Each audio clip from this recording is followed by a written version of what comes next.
The political stage in Nigeria has just been shaken. Yesterday, Nasir El-Rufai sat down for an interview on Channels Television, and what he said has left the whole country buzzing. In that interview, he accused the ruling APC, the same party he once belonged to, of being behind a violent mob attack that happened during his coalition's meeting in Kaduna. But that was not all. He went even further.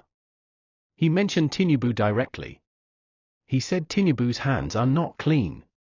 He promised that he will expose everything, and the words came from his mouth without hesitation. Let's take it step by step. Don't forget to subscribe to this channel for more breaking news and more interesting stories. During his interview, El-Rufai described what happened in Kaduna.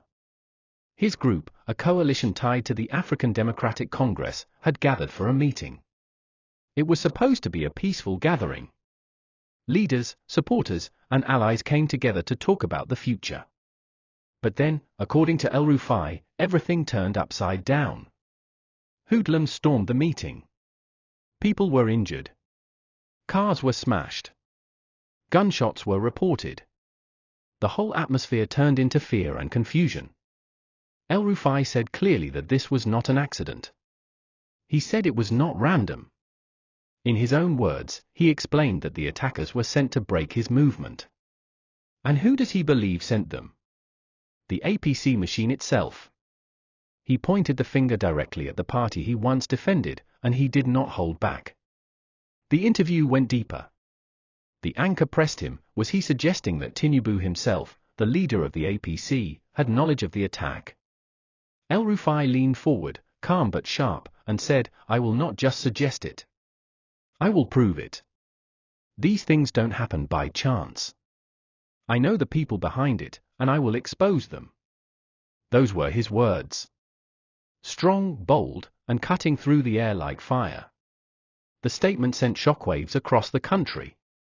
Everyone who watched that interview felt the weight of his words.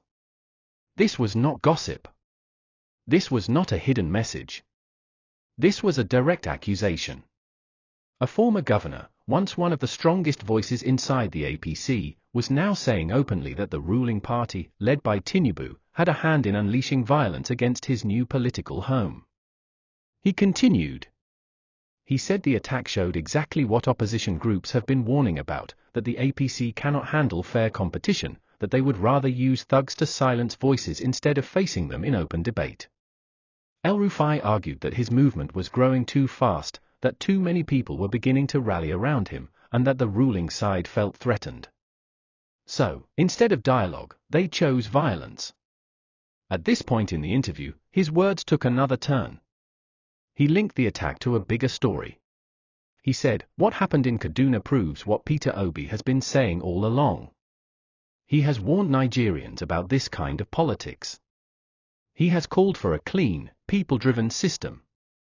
Now you can see why his warnings matter. He has been vindicated." That moment was powerful. Viewers could see that El-Rufai was not only defending himself and his coalition. He was tying the entire event to a larger fight for fairness in Nigeria's politics. By bringing Peter Obi into the conversation, he sent a signal. He made it clear that this is no longer just about one attack. It is about the future of democracy in Nigeria. And then he added more fuel. He promised that this was only the beginning. He said he had details, he had evidence, and he would not remain silent. He looked straight at the camera and said, "The truth will come out, no matter how much they try to cover it. I will not stop until Nigerians know what is happening." His tone was steady. There was no fear in his voice. He sounded like a man ready for battle, not with guns, but with revelations, with the truth, with words that can shake the highest seats of power. As the interview ended, the reaction started pouring in. Social media went into a frenzy. Clips from the interview spread like wildfire. Supporters of El-Rufai praised his courage, saying he finally spoke what others were afraid to say. Critics, on the other hand, called it political theater, accusing him of making noise to gain attention. But one thing was certain, nobody ignored it. Everybody was talking about it. The accusation was too bold to be swept under the carpet. The ruling party has not stayed silent, but even before their full response, Nigerians already began asking questions. If what El-Rufai is saying is true, then the story is much bigger than a single attack. It would mean that those at the very top of power were ready to use violence to stop their opponents. And so, the tension rises. This is not just about Kaduna anymore. This is about the heart of Nigeria's political fight. El-Rufai has made it personal. By naming Tinubu, he has turned the story into a direct confrontation. The image is now El-Rufai on one side, Tinubu on the other, and Obi standing in the middle, vindicated by the unfolding drama. This is how Chapter 1 sets the stage. A violent attack on a coalition meeting. A bold accusation on national television. A promise to expose Tinubu and the APC. And the echo of Peter Obi's warnings now sounding louder than ever. The storm has begun. El-Rufai has spoken.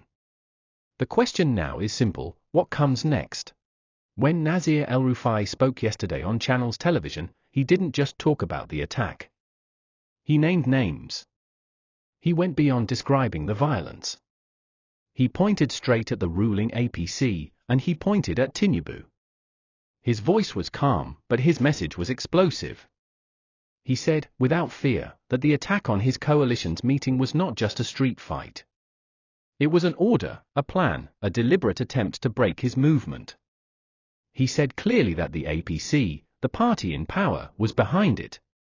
And when pressed further, he mentioned Tinubu himself. For many viewers, that was the moment the interview turned from shocking to historic.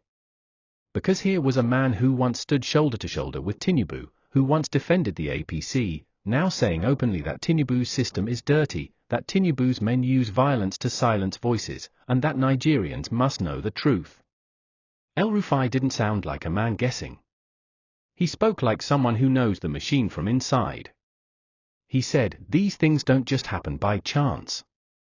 You don't get a mob storming a meeting with guns and sticks unless someone powerful wants it. I know how these things are done. I've been there. I've seen it. And this one? It came from the APC. It came from the top. Those words were heavy. Because El-Rufai is not an outsider looking in. He is not a first-time politician throwing stones at the castle. He helped build that castle. He was part of the inner circle. And that's why his accusation yesterday hit harder than anything said before. The anchor on Channels pressed him further, asking if he was saying Tinubu personally gave the green light. El-Rufai paused, looked straight, and replied, I will expose what needs to be exposed. I will not cover for anyone. Nigerians deserve to know who is behind this. If Tinubu thinks he can hide behind the APC name, he is wrong. This time, everything will come out. That statement sent shockwaves instantly. Social media exploded with reactions. Some said this was the biggest political betrayal of the decade. Others said it was a bold truth Nigerians had been waiting for. But no matter the opinion, one thing was clear: El-Rufai had broken the silence. He had taken the fight straight to Tinubu's doorstep. And then came another twist. El-Rufai said Peter Obi had been proven right. He connected the attack, the violence, the politics of fear, to what Obi had been saying from the start. Look at what Obi has been warning about, he said. Look at how he has been asking for a politics of fairness, a politics of peace. Now you see why he was right. He has been vindicated. Those words gave Obi supporters fuel. They flooded platforms with comments, saying the attack was proof that the ruling side fears true competition.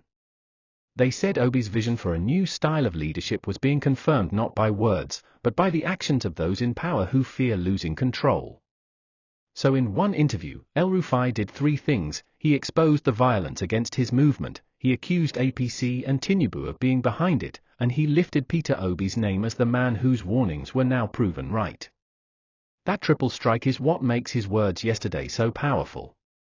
But El-Rufai didn't stop there. He spoke about exposure. He promised Nigerians that he would not just make claims. He said he had details, he had proof, and he would reveal them at the right time. He said, "The truth is coming. They can't run from it. They can't hide forever. The evidence is there, and I will put it before Nigerians." This promise changes everything.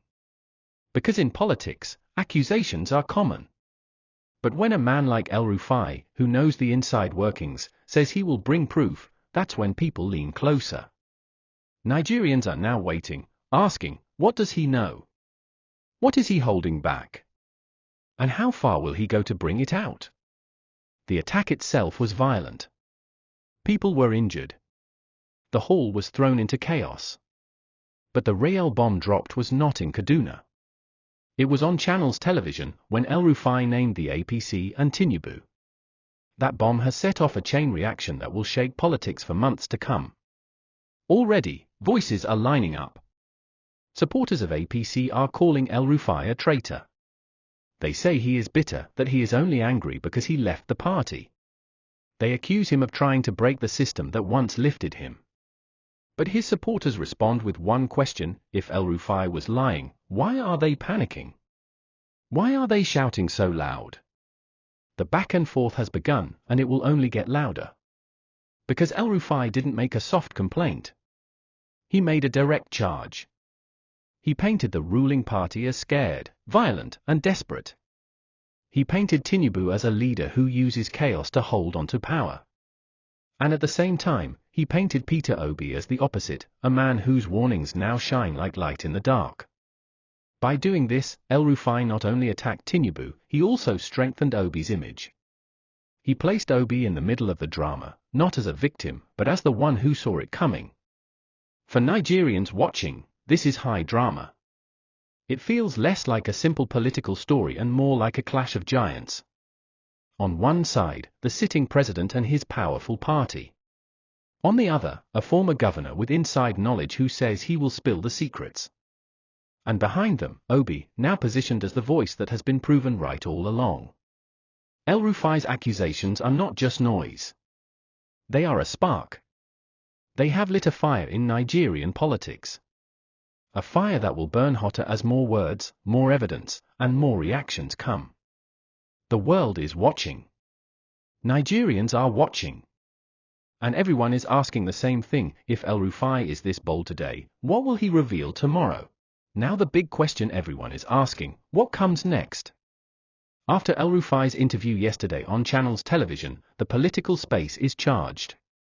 He accused the APC and Tinubu of being behind the violent attack on his coalition's meeting. He promised to expose them. He said Peter Obi has been vindicated. Those words are still echoing, but Nigerians want to know, what happens from here? The first thing is the investigation. The police have already stepped in, saying they will get to the bottom of what happened. They said no one is above the law. Not the mob, not the politicians, not even those in the highest positions. Nigerians are watching closely to see if this promise will be kept. Because too often in the past, investigations like this ended quietly, with no result. But this time, the story is too big to sweep under the carpet. The eyes of the people are on it. And then, there is the reaction of the APC. They cannot stay silent forever. Already, some voices within the ruling party are calling El-Rufai bitter. They are saying he only wants attention. They are painting him as a man who lost his place in the party and is now seeking revenge. But the problem is, El-Rufai's words carry weight. He was once part of their core. He knows the system. He knows how decisions are made, how power is used, and how silence is kept. That makes his accusations dangerous. Tinubu himself will eventually have to respond. Because this is not just gossip on the streets. This came live on national television from a man who helped carry the party in the past. If Tinubu stays silent, people will say El-Rufai was right. If he responds, the battle becomes even hotter. Either way, the confrontation is now unavoidable. This is why Nigerians are paying attention. It's not just about one attack in Kaduna. It's about whether violence will become the tool of politics. It's about whether those in power are truly willing to face opposition in open debate, or whether they prefer to send thugs to silence them. El-Rufai's interview yesterday opened that wound. It forced the country to look at the question many have been afraid to ask: is this how our politics will continue to run? And into this moment steps Peter Obi. For months, his supporters have been saying he was right about the system, right about the way politics in Nigeria is run, right about the fear of fairness at the top. Yesterday, El-Rufai gave them a gift. He said Obi has been vindicated. That word alone has set the internet on fire. It gave Obi supporters fresh energy. It gave them proof that even their rivals now see the truth in his warnings.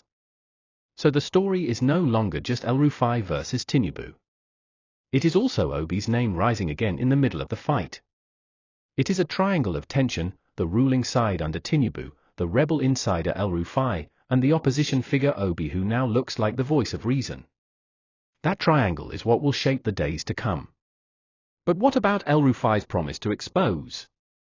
That may be the biggest card still on the table. Yesterday, he said on channels that he had details, he had information, and he would put it out at the right time. That line has left the country waiting. Because if he comes out with hard proof, the game changes completely. If he shows names, plans, messages, or even testimonies, then Tinubu's camp will not just be dealing with talk.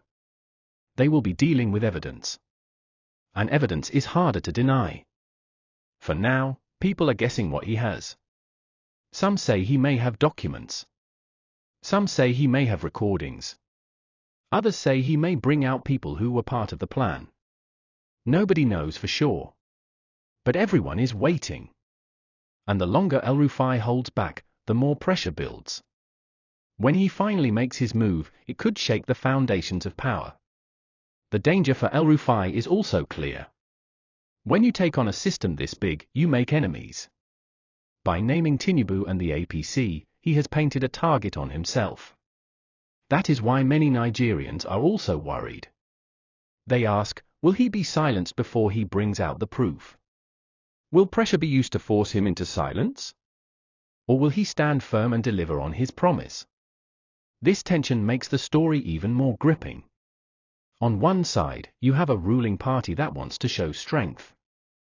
On the other side, you have a former insider ready to burn the house down with secrets.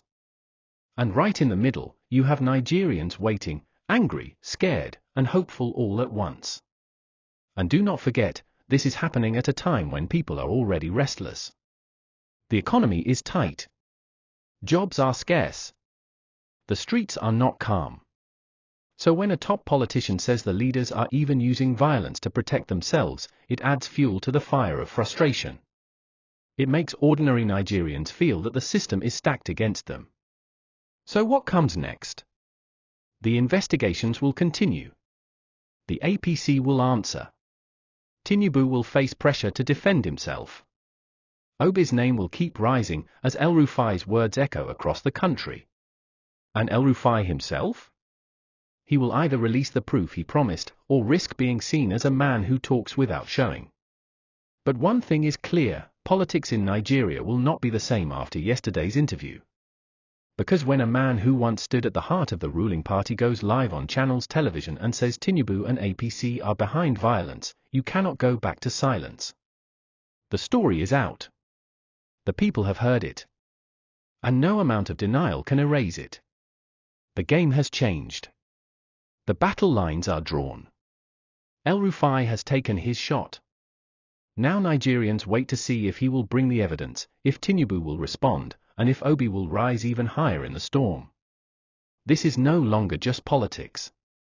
This is a fight for truth, power, and the future of the nation.